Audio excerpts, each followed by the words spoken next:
me that the battle between the individual and the collective is a battle that has been fought for virtually every society for all time. However, there does seem to me, at least, and maybe it's just because I'm alive right now and doing what I do, that there's something unique about the battle at the moment. That the individual has been slammed so relentlessly, and that we have ideas out there now that for young people that they think that socialism is cool. I mean, that seems to be coming back, right? I mean, these are ideas that I think are really crazy, but I'm happy to indulge in the discussion about them. Do you think there's anything unique about the battle between the individual and the collective right now, or is this just a repeating of what's gone on decades before? I mean, there's always something unique about each historical moment, but I think this has been a continuous argument for the last 130 years, like as a technical philosophical argument, and of course it has roots that go back much farther than that. I don't see, I mean, it is collectivism versus individualism, I think, the fundamental polarizing force that's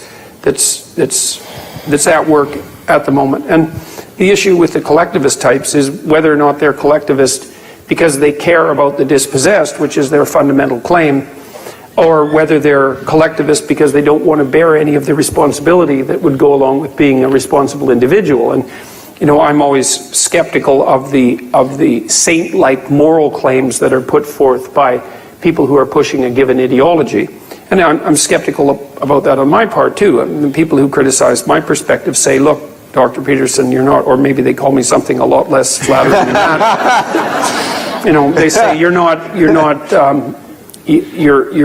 underestimating the degree to which systemic barriers make it impossible for people to move forward properly in the world. There's barriers to the progress that people can make even if they bear individual responsibility, and those barriers are distributed unequally. And of course there's some truth in that, because every system tends towards rigidity and tyranny, and no system does a perfect job of selecting among its people for pure competence. But there's a difference between saying that a system is somewhat corrupt, which is certainly the case with Western systems, and the system is an absolutely corrupt, tyrannical patriarchy with no hope of redemption whatsoever and needs to be burned to the ground and reformulated. Those are really different.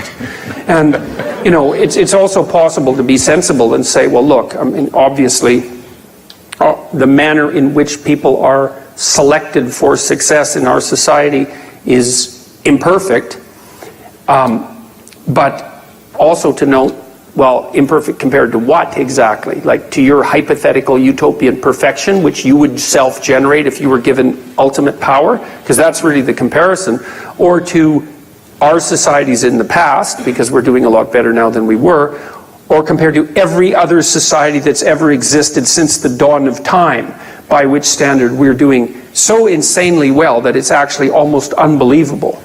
And this is another thing that I've been trying to promote. I mean, there's been at least a dozen books written in the last 6 or 7 years by fairly serious scholars, and I would say distributed across the political spectrum, pointing out that ever since the year 2000, things are getting better so fast that it's actually a miracle. You know, and I can give you some quick facts. So the rate of absolute poverty in the world fell by 50% between the year 2000 and 2012.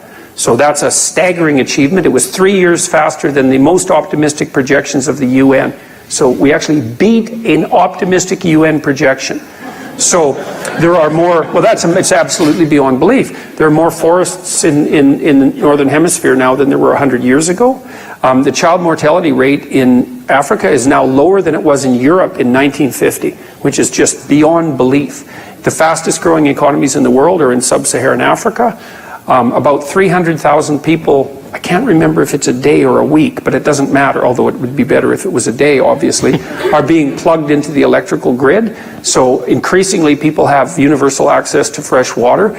There's almost no country in the world now where starvation is a problem that isn't just a political problem, which is to say we have enough food for everyone. And not only do we have enough food, we have the distribution systems that are actually getting that food to everyone. It's absolutely beyond belief. And what's quite remarkable about that is it's quite obvious that individually that free market systems predicated on the idea of the sovereignty of the individual are the reason that that's happening.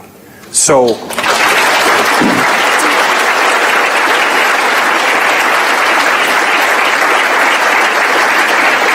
then the question is, what the hell are the collectivists up to? You know, why are they? Well, really, what I was going to say. Like, what's the problem here? And the problem seems to be a certain amount of ignorance, a certain amount of willful blindness, and a certain amount of discomfort with the fact that a fair bit of that wealth has been purchased at the price of a continuing inequality.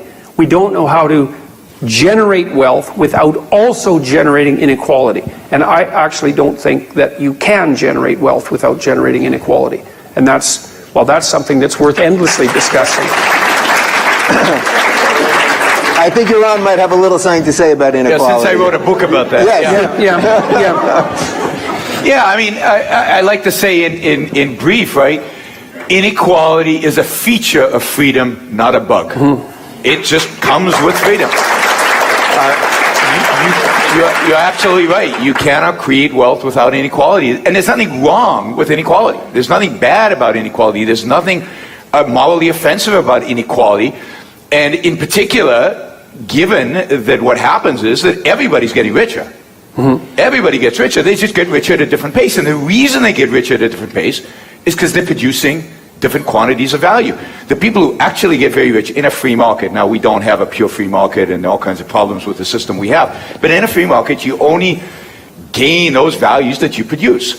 Jeff Bezos is the richest person in the world because how many of you shop on Amazon? Everybody, right? So there's a reason he's produced values that have affected almost every human being on the planet, and that is why he is so wealthy. So the whole inequality debate is to try to drive people towards envy. The whole inequality debate is to try to undercut the idea of freedom, because what they're really after is not reducing inequality. What they're really after is eliminating freedom. It's the same people who used to advocate for an ideology of communism or socialism. Now that's been discredited, so they have to call it something else. George Stiglitz, the Nobel Prize winner in economics, is not going to come out for communism. But in a sense, he views that as the moral ideal. You can't get there. It's rough. There's a little too violence, too much blood for his taste. He's an economist after all, right? So inequality is a nice disguise. Oh, we want to reduce inequality. In my debates with people who talk about inequality, I say, but how much? Well, we'll know when we get there. Who will know? Who gets to decide? How are we going to vote? How much are we going to take? And why? Why just monetary inequality? I mean, Dave's a good-looking guy. It's not fair. Can I have some of that? It's a lot of it's a lot of hairspray, man. Trust me. I mean, how do we do that? How do we? There've been experiments in trying to equal us. In the book, we give the example, of course, of the tragedy of the horrific tragedy of Cambodia and the Khmer Rouge, where the attempt is to equalize, not just on monetary issues, but on smarts. Well, the only way to do that is to kill the educated and the smart. On every other factor, on who's a good farmer and who's a good forager for food, they killed them all. 40% of the population. Yes. The whole. I mean, I get really upset when people even make an issue of inequality, because it shouldn't be an issue of inequality. And I think it's changed. I think in America, 50 years ago. And I'm not trying to be nostalgic, because I know the dangers in that. There wasn't this, nobody cared, right? Because there was this feeling that you earned it, you worked hard, you made it. Well, there was also a feeling that, see, I'm not so sure people care as much about inequality as they care about inequalities of hypothetical trajectory. So meaning that it isn't so bad if you're rich and I'm poor, if I believe that if I put my best foot forward, I might also, my life will improve across time, or even if mine doesn't, my children's life will. Because I think people are more interested, I think people vote their dreams rather than their realities, and the dream has to be intact. And I do have a couple of... Just one thing, I think that's true, but it's also true that people resent wealth when they think it's unearned. Yes. And I think the more we move towards a centrally planned economy, the more we have cronyism, the more there are real problems in the kind of the mixed economy that we have, where we don't have pure capitalism, then the more they're suspicious of the people at the top. Because indeed, they see the people at the top schmoozing with the politicians. And that's what scares them. So I think America has shifted, partially because they're not sure that people have earned it, and partially because they've been bombarded with this message. You should envy them. It's immoral inequality. So I think it's the combination of the dream, the justice of it. Is it just for somebody to have that wealth because they've earned it? And this issue of there's been a shift in the morality, in the moral perception. I think